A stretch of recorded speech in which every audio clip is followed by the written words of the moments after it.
Hi, I'm Jay Langston. I'm the Executive Director of the Shenandoah Valley Partnership. Welcome to our final cooking show of 2021.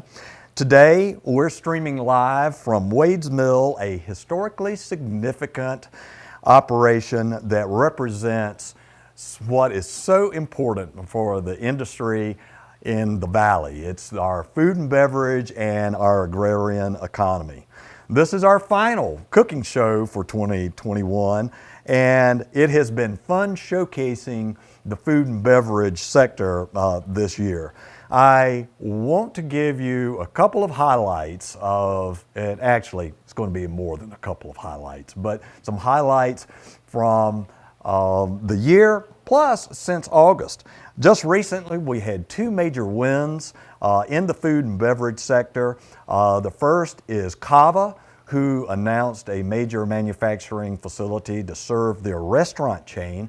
It is a $30 million investment with 50 jobs in Augusta County in the area.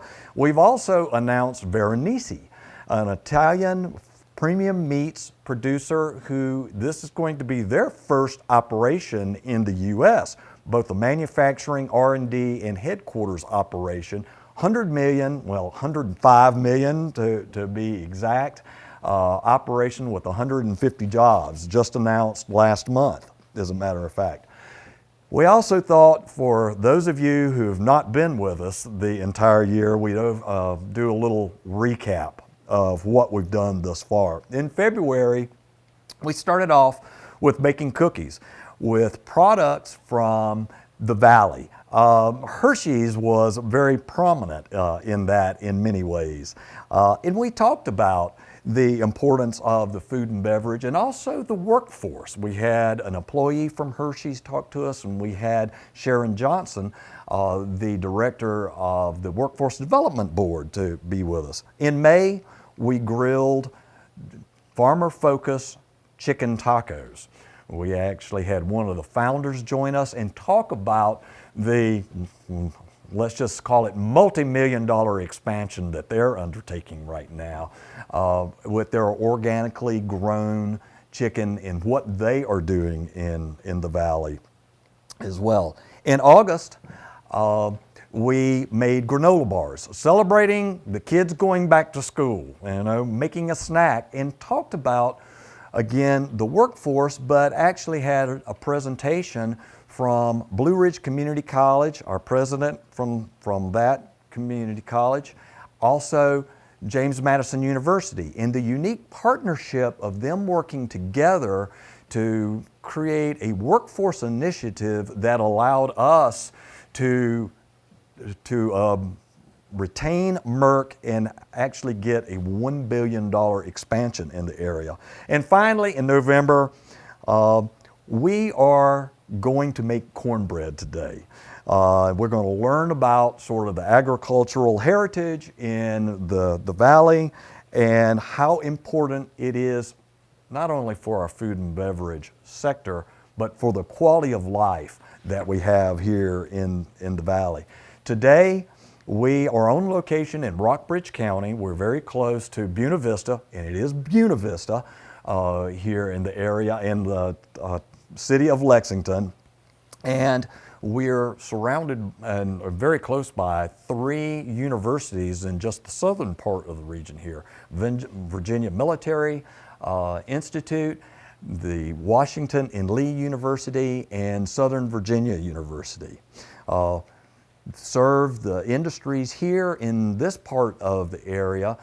We have Mohawk, Modine, which is heavy, HVAC and heat exchangers, Everbright, Heatex, and Deschamps, which is a very specialty valve operation.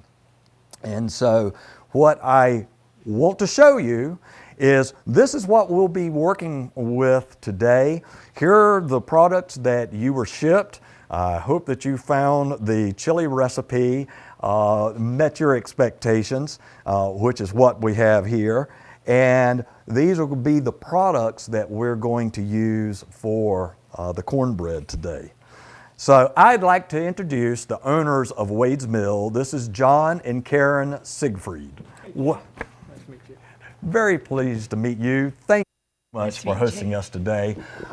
The first question, and we're going to let you take it away, is tell us about Wade's Mill.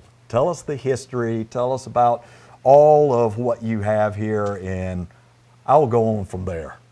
Okay. Well, Wade's Mill is Virginia's oldest operating commercial grist mill.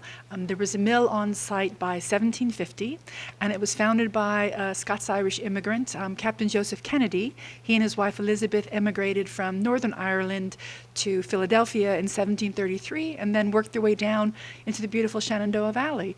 And they operated the mill for about 100 years. Between 1842 and 1882, there were 3 different owners, and then in 1882, the Wade family purchased the mill. So it became known as Kennedy Wade's Mill. It was in the Wade family for 4 generations, and then John and I bought it from the previous owners who had it from 1991. So we're the 7th family to own and operate Wade's Mill since 1750. What made you buy a mill? I mean, was it a moment of insanity? Is this something that you really aspired to do? How did you get into this, and what brought you up here? Well, we've lived internationally most of our adult careers, and at the time that we saw the mill, we were living in Cambridge, England. We came in the summer to visit some good friends of ours. Our friend Chris had grown up here. I'd lived internationally all of his career, but he and his wife Julie had moved back here, and we came to visit them. We'd never visited Virginia, let alone the beautiful Shenandoah Valley. It was summertime.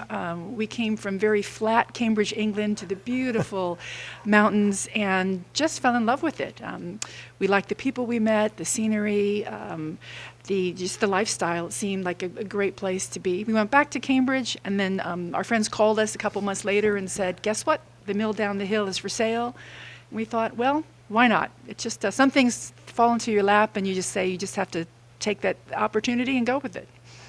Did you have a background in food and beverage? I mean, it's quite a leap to both buy the land and then. Yeah, but so we're not trying to learn nuclear physics here. It's the process. We're breaking big things into little things. As an example. Yeah, why don't you show us? As an example, so just so you can understand where cornmeal comes from, the cornmeal that you'll be using for the cornbread. Start with Yep. yellow corn. Yep. Yeah. And I grind once. We grind yellow corn once, and that grinds. Let me move this out of the yeah, way. that grinds into big pieces, medium-sized pieces, and very fine pieces. And I have a coarse screen that takes the large pieces off, and that becomes animal feed. Actually, I sell that to a pig farmer down in Collierstown.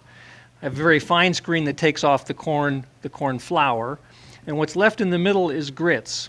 If I combine the flour and the grits together, that's cornmeal. And we grind a very, I'd say, medium to coarse cornmeal, and that's what we have That's here. what you have there. Exactly right. Okay. So there was a month of apprenticing with the prior owner, but a lot of it is learning as you go, and it's fun to learn. So here we are. I think it's just it's a small business, and there are a lot of the same principles that we both came from corporate, or I came from academic background, but it's business, it's marketing, it's operations, it's customer service, supply chain, distribution, but it's just applying it to a different industry. Well, and you talked about one of the assets for the region, but now you're part of that very much, and it's the quality of life. I mean, the quality of life is influenced by food and beverage in the valley. It's historically just an agrarian economy. You mentioned it was Scotch-Irish, were one of the greater groups that, along with the Germans, coming into the area way back, and they brought a lot of that history here. You've become a tourist attraction in a big way, and talk about that a little bit. Well, I think it's the combination.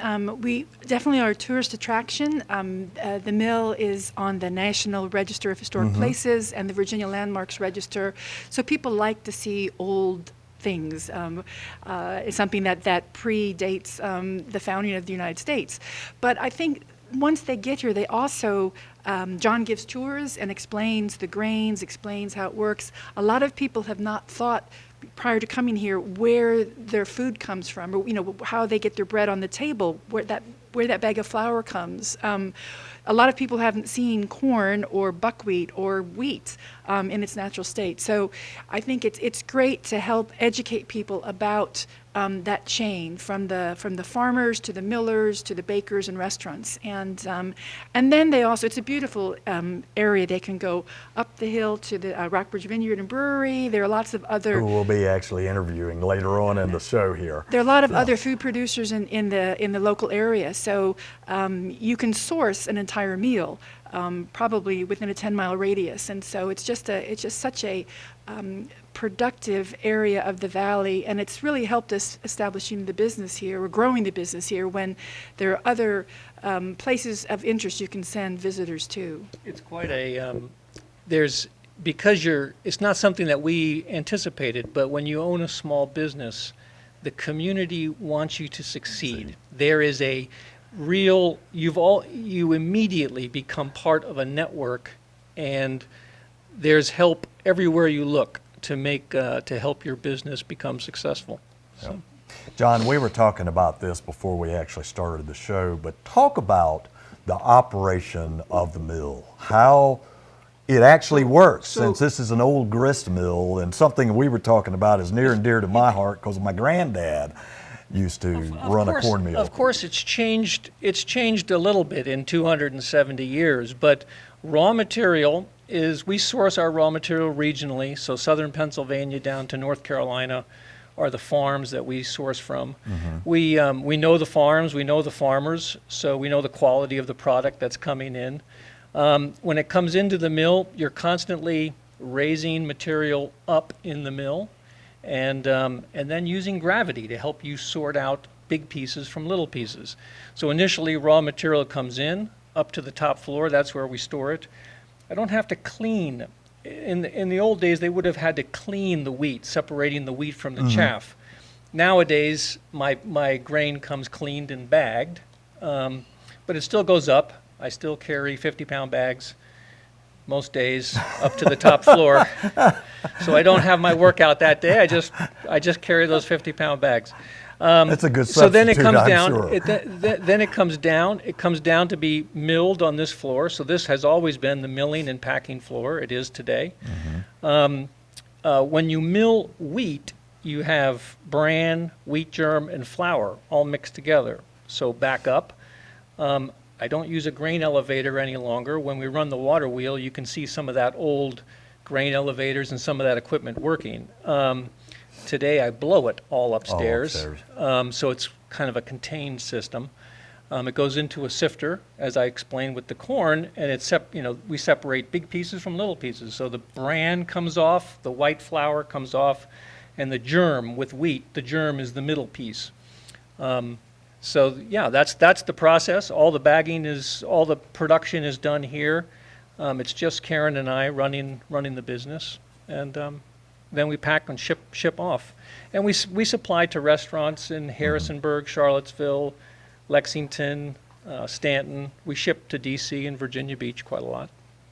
Yeah, so that's approximately a 300-mile radius when you're considering Virginia Beach, I guess. Maybe not that far, 250, but it's a decent distance away. Yeah, and it's packaged material, and it's restaurants, so large 50-pound bags of a variety of things. We grind 3 kinds of wheat: spelt, rye, triticale, 5 kinds of corn.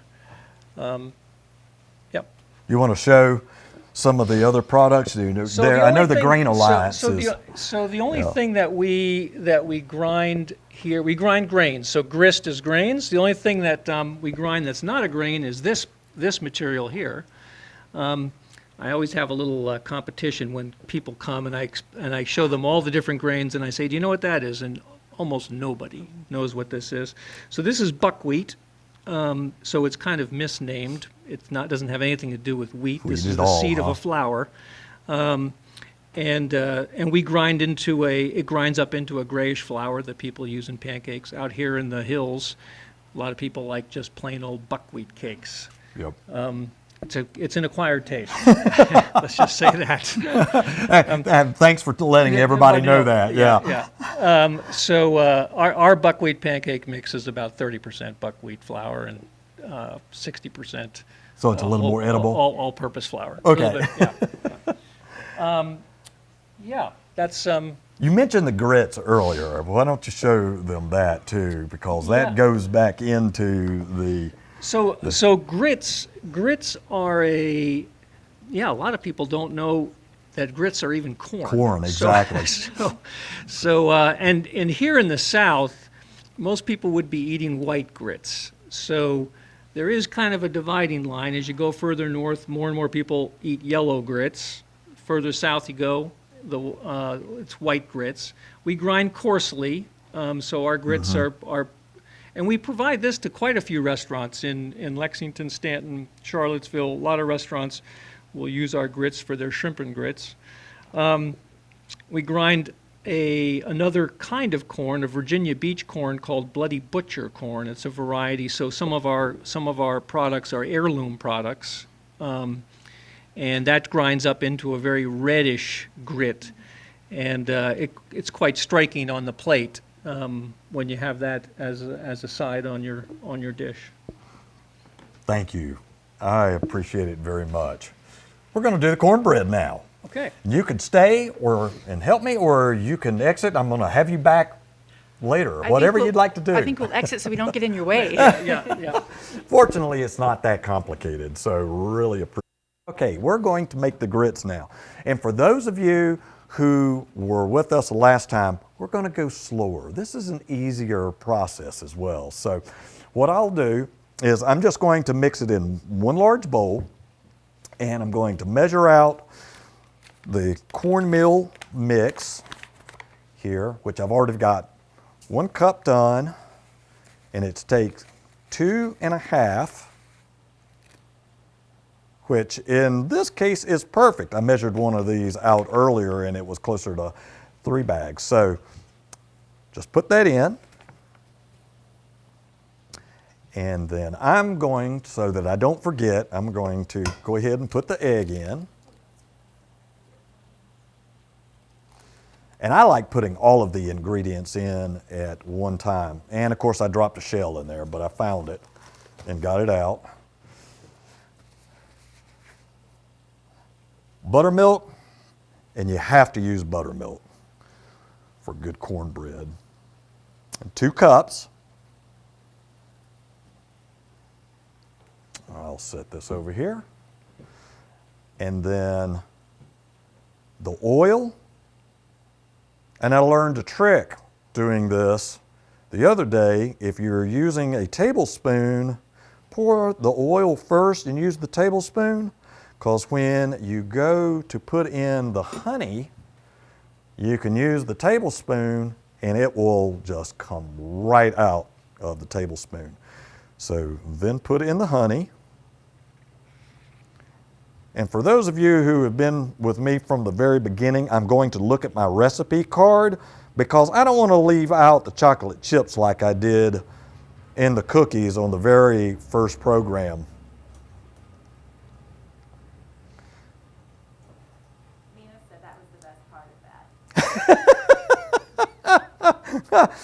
that. Mina, yes, I'm never going to live that down with one of the most important parts of the recipe being the chocolate and getting carried away and forgetting to do that. I also learned that it's a little more difficult to be in front of the camera and try to talk and be somewhat conversant and then actually remember all of the things that you want to do. So here's my card with my ingredients. Let's see, I've got the cornmeal, got the buttermilk, have the egg already in, the oil and the honey, and I put it all together in a simple whisk, just mix it all up. and it shouldn't take that long. And also, I should have said, before you ever get started, and this was something I also learned not long ago, is go ahead and get the oven started. Before you even start getting the ingredients out, set it to 425, because you want to let the oven get up to heat and get uniformly warm. That makes anything that you're going to do from a baking standpoint a little better. I have tried that the last week or so because we're starting to make cookies again.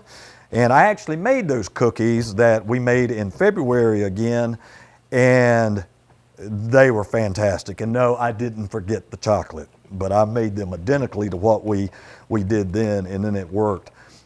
Now, it's a little cooler in the meal, in the mill here. And the meal here is a little stiffer. When I've made this at home and a little warmer, it was not quite as stiff as this, but this doesn't matter. So after you get all of it mixed, it should look just like that. Get your skillet, and you need to use a cast iron skillet, you know, because that's just the way cornbread is made in the South. You can either preheat it, or you can just use some spray-on, you know, a PAM or a substitute like that, and put it in the skillet, and then just pour it in. And so that is what I am going to do off screen. Brandy. Thank you. And that is going to go into the oven. So we talked about, and I've got to get my cards back up to speed here. We were talking about this, so we've got all of this, and so now my next guest is, you can come on in.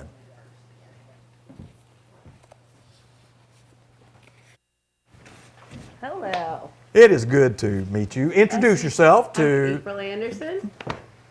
and you are with Rockbridge. I'm with Rockbridge Vineyard and Brewery. April Anderson Yes. with Rockbridge. And welcome. We Thank really you. appreciate it. Thank you for having me. We were talking about the quality of life earlier here, and you are very close by to Wade's Mill. Yes. Where you have an interesting background. So let's talk about how you got into the brewing industry. We'll get into more of Rockbridge Vineyard and Brewery here in a few minutes, and I'll let you take it away. All right. Did you have an interesting background? You wow. started this in California. I did. I did, which actually. Is not a bad place, No. but you're now here in the valley, Yes. and I'd love to. Born and raised Virginia native, though, so okay. that's important Okay. to know. I'm not from California, so I moved out for college and caught the bug in the Napa Valley hospitality industry and cut my teeth in brewing out there, and then moved back to Virginia to be closer to family beginning of 2012, which is when I acquired a job working for another brewery in the valley. So I've been back almost 10 years now. That was Devil's Backbone then Correct. at that time? Yes. Now, if you've not heard of Devil's Backbone is one of the big success stories. They are, in the yes, valley, and yes. it is a favorite. And I know that you probably have fond memories, or maybe not so fond memories of working there. I mean, obviously, in brewing, there's many, trials and tribulations in the process of making beer for the consumers to enjoy. But no, all of my time at Devil's Backbone was very positive. I feel very fortunate that I was able to move back home to Virginia and acquire a job working with Jason Oliver and at the time Nate Olwine, who was the director of brewing operations at the Lexington facility. And they say it's who you know first and then what you know comes after. And frankly, that's the case in this story. My dad is who connected me with the original location where Devil's Backbone was incepted in Nelson County, because he Yes. helped build the initial brewery. And that's how I got connected with meeting them. And I was still brewing out in California at the time. But when I was looking to relocate due to certain family, situations that were going on at the time, I just reached out and followed up with them, and they pretty much offered me a job, over the phone, which was humbling and grateful at the same time. So, yes. And just a showcase, yes. I can yes. brew that probably still in my sleep to this day. Have not been with I've got to them. say, Yeah. it is my favorite. Yeah, it's a great beer. I feel that it was one of the beers that really kind of, no offense to any other breweries in Virginia, but it really put craft beer on the map for Virginia. The Vienna Lager was that kind of transitional beer for people who really hadn't been introduced to the craft beer scene, were more into big beer, which has its place too. But it's been a really great opportunity, especially since, we're here now coming into the end of 2021. When I moved back to Virginia, it was 2012, and at that time we had roughly 40 breweries in the state. Fast forward to now, we're close to 297, I believe, is what I looked up recently. So Great stat. huge numbers. Obviously, the big catalyst that it made an incentive for breweries to open in Virginia happened in the summer of 2012 when the legislation passed so that breweries could actually serve their beers on premise and not just take away. So that was a big thing. I am so glad you mentioned that. And this was not planned because I was working at the state at that point, and we lost Sierra Nevada to North Carolina, and part of it was because we did not have an equity position between wineries and breweries. Okay. Breweries were starting to form at that time and grow, but you had to serve food. Well, a lot of breweries didn't want to serve food, and North Carolina didn't have that law, and it was that loss for that brewery that actually someone within the Virginia Economic Development Partnership said, we've got to change the law. We went to some legislators, we had it changed, and what you just said, it all comes back. Yeah, it really does. It was a huge game changer, and I was actually still here, when I was here before the legislation passed, so I knew what it was like to actually just have people try complimentary samples in the tasting room at Devil's Backbone so they could kind of get an idea of what they wanted to take to go. But it really changed the game because, as you know, beer, it kind of promotes camaraderie, and, you can socialize and bring your friends together just as much as food and cooking. I personally think it's a huge ingredient in quality of life. Oh, That's me. Yes. We have a sign up in the tap room at Rockbridge, and it says, "Life happens, beer helps." So, it definitely it's a good attitude adjustment. Well, tell us now. Okay, you learned some things there. We're not here to talk about Devil's Backbone per se, but Rockbridge. Yeah. Now, talk about what you're doing there, because you've recently added the brewery. It's been a vineyard for some time, but just over 28 years actively. I think it's within 28 to 30 is what they've been, as far as the winery side has been open. Yeah. But the brewery aspect of Rockbridge Vineyard and Brewery has been around just over a year. So October of last year is when we opened the taps for the first time for the community to taste the beers and kind of see what we had to offer. And at that time, we had 3 beers out the gate. And fast forward now, we have 6 rotationals that we have on at all times with a few cores, typically 4, and then the other 2 we like to play around with. And Park Rouse, who is Shep and Jane's son, he was the kind of catalyst to spur the whole idea of opening a brewery in conjunction with the vineyard. The best of both worlds, I guess, so right? I got brought in to consult and help pretty much get Park into a place where he could run the brewery and, a nice compliment to what a beautiful property they already have over there. So, yeah. Yeah, and my understanding is that most of the crew at the company at Rockbridge, y'all built the brewery, right? So he definitely, Shep Rouse is one to always pay attention to the bottom line, which is important in running and owning a business.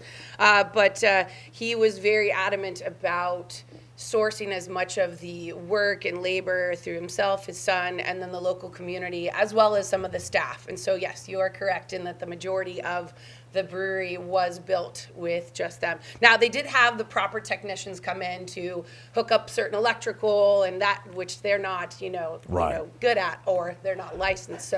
But it's been a really great process to see that transformation take place on that property. So. April, you have also recently joined the Beer Works Trail now Yes, as yes, we a have. result. Why don't you tell the audience about the Shenandoah Valley Regional, Beer Works Beer Trail? Works Trail Sure. and what's entailed Sure. with what's going on there? Well, the Shenandoah Beer Works Trail is a trail that they developed. It's kind of pretty much promoting all the breweries in the area, getting people to go from different locations. And so they developed a passport, which is like this little kind of fold out printed, thing of all the different breweries that participate with the Shenandoah Beer Works Trail. And it gives a little snippet of each brewery and maybe something that they offer.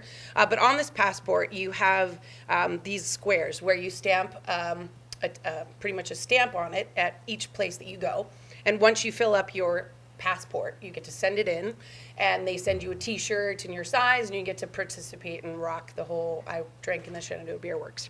So it's a really great way to kind of create community and camaraderie. I think just also for people who aren't from the area, it gives them another kind of navigation tool to kind of maybe add to their vacation planning or a little weekend staycation. So it's been a really great, I think, addition to the Valley. I know that they've got different beer things in, like, say, Richmond or Nelson County. Yes. But so to have this on this area, it's been really great. We've seen a lot of positive increase in foot traffic and just people from not even the state of Virginia that are participating. So, yeah. Having moved here 3 years ago, within the first year, I promised that I was going to get my T-shirt, and I did.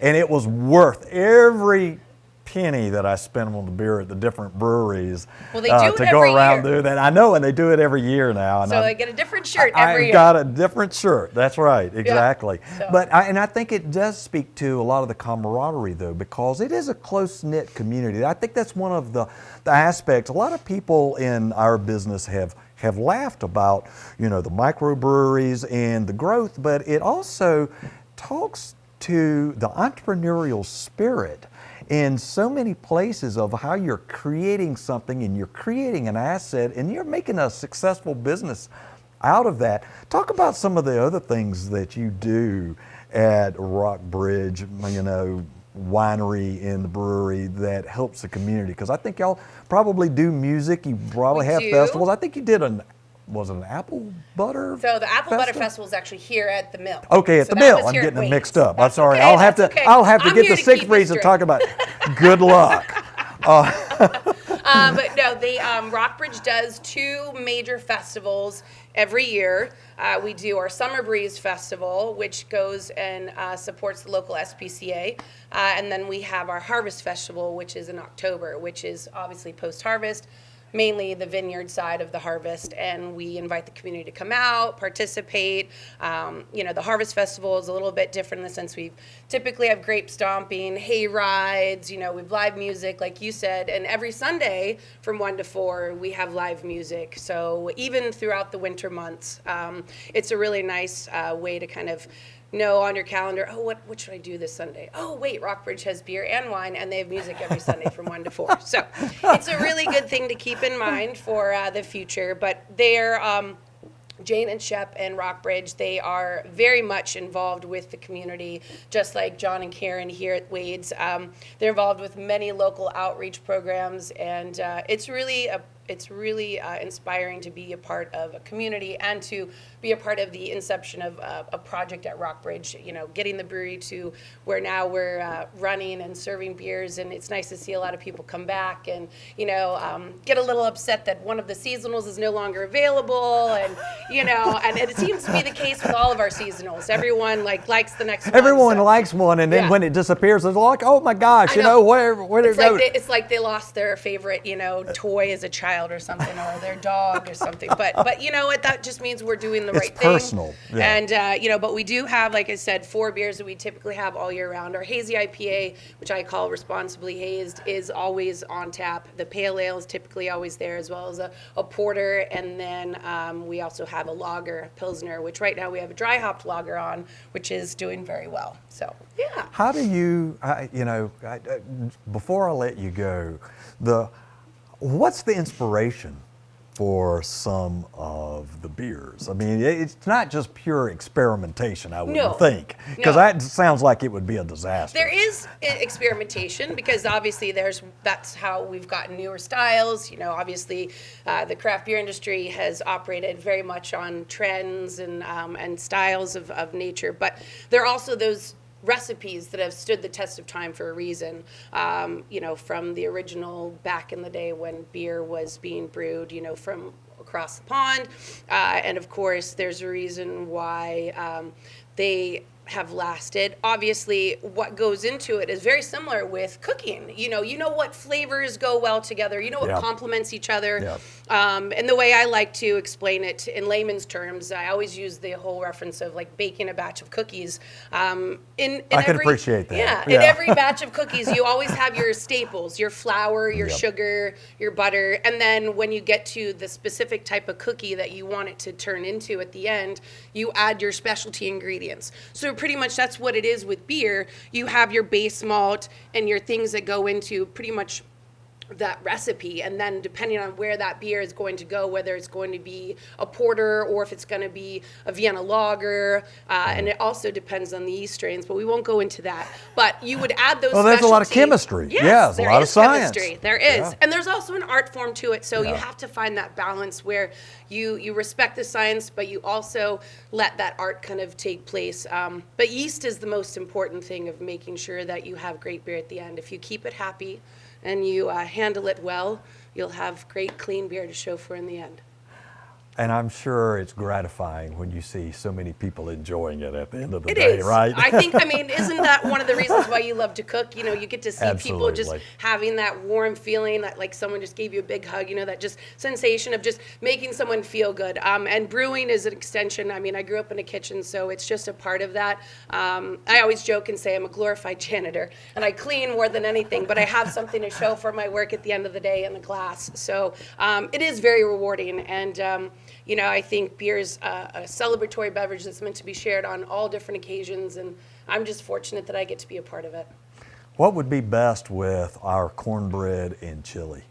Well, I would say the Vienna Lager is what you've But got you got to showcased. promote. You got to promote. Oh, well, no. with Rockbridge, yes. Yes, with Rockbridge, So yes. chili and cornbread right now, and especially the chill that's in the air, I would recommend our porter, which is a nice dark beer. Yes. It gives you those nice notes that would really complement probably some of those spices and flavors in the chili. But then I'd also say you could typically go with a nice crisp pale ale that would just kind of cleanse the palate and balance both of the cornbread and the chili. I've got to tell you, and for those of you, you can't see him, but John Siegfried is off camera, and when she said porter, he gleefully started agreeing in the background. You got a fan. Yeah, good. Oh, well, he comes in every week, not to tell on him, but he is definitely one of our Karen regulars. didn't know that. Yeah, you know, yeah, they're only yeah. like 2 miles apart. Yeah. You know, between these. But he is one of those friendly faces that we look forward to seeing, you know, on a regular basis. And that's one of the things as well, in addition to being in the community,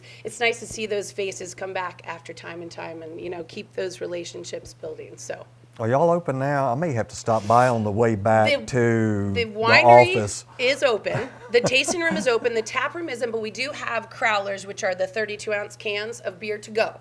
So I'm more than happy, and I might just be able to know someone that could hook you up with just sampling a taste. It won't be too much longer. I can promise you that.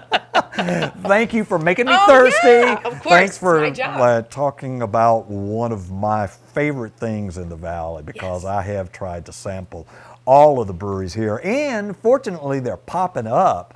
in so many places, and Yeah. I've heard such good things about yours Well, we as, look as forward to well. hosting you when you come. And what, we have 20-something companies now on the Bear Works Trail? I Or believe approximately we're like close 20? to that. I know it's well over a dozen, probably, I think Yeah. definitely 20, yeah. Well, it's and two columns now on the Yeah, T-shirts. oh, I know. yeah. Yes, I know. yes. And I think we've got a few breweries in planning still, so, the number continues to go up. But, I think there's nothing wrong with a little friendly competition.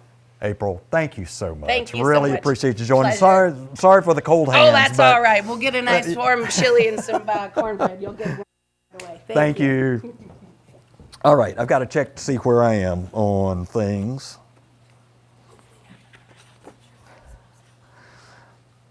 All right, Karen and John, come on back in. That you did that perfectly. It was a great view of the cornbread. That's what it's supposed to look like there. Want to thank, let me see, I'm going almost backwards on my cards. I've got to make sure that I'm covering everything that I'm supposed to be covering. Yeah, okay. Chips? You got the chocolate chips?